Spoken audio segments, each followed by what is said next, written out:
Je m'appelle Nafouta Ouyen et je suis doctorante à l'UMR Moïse Ingrae. L'idée générale de ma thèse est d'identifier les choix alimentaires pour avoir une alimentation plus sûre, plus équilibrée et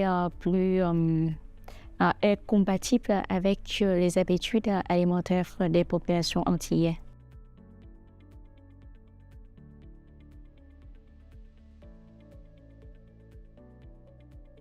L'objectif général de ma thèse est de comprendre comment concilier, dans le contexte spécifique des Antilles, 3 dimensions majeures du système alimentaire: la réduction de l'exposition au chlordécone par voie alimentaire, l'amélioration de la qualité nutritionnelle et la prise en compte des contraintes économiques et culturelles des ménages.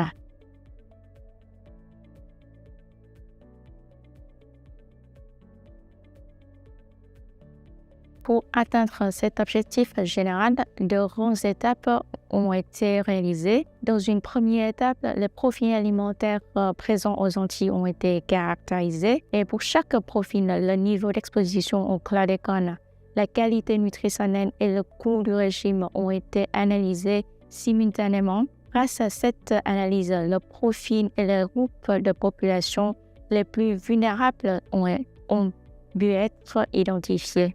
Et dans le même temps, on analysait les interactions entre ces 3 dimensions pour identifier les tensions qui pourraient exister entre elles. Par exemple, le profil traditionnel présente une bonne qualité nutritionnelle, notamment grâce à une consommation élevée des racines et des tubercules et des poissons. Cependant, ce même profil pourrait présenter une exposition alimentaire élevée au chlordécone en raison d'habitudes d'approvisionnement reposant sur les circuits informels comme l'autoproduction et les dons. Ces résultats ont été ensuite conduits à une deuxième étape de modélisation au cours de laquelle des scénarios de changement alimentaire ont été développés à l'aide d'une approche d'optimisation sous contrainte.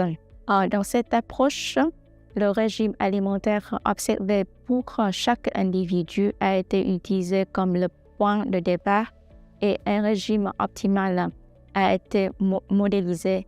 Ce régime optimal a été défini pour réduire l'exposition au chlordécone, respecter les recommandations nutritionnelles, maintenir le coût actuel et rester le plus proche possible des habitudes alimentaires réelles.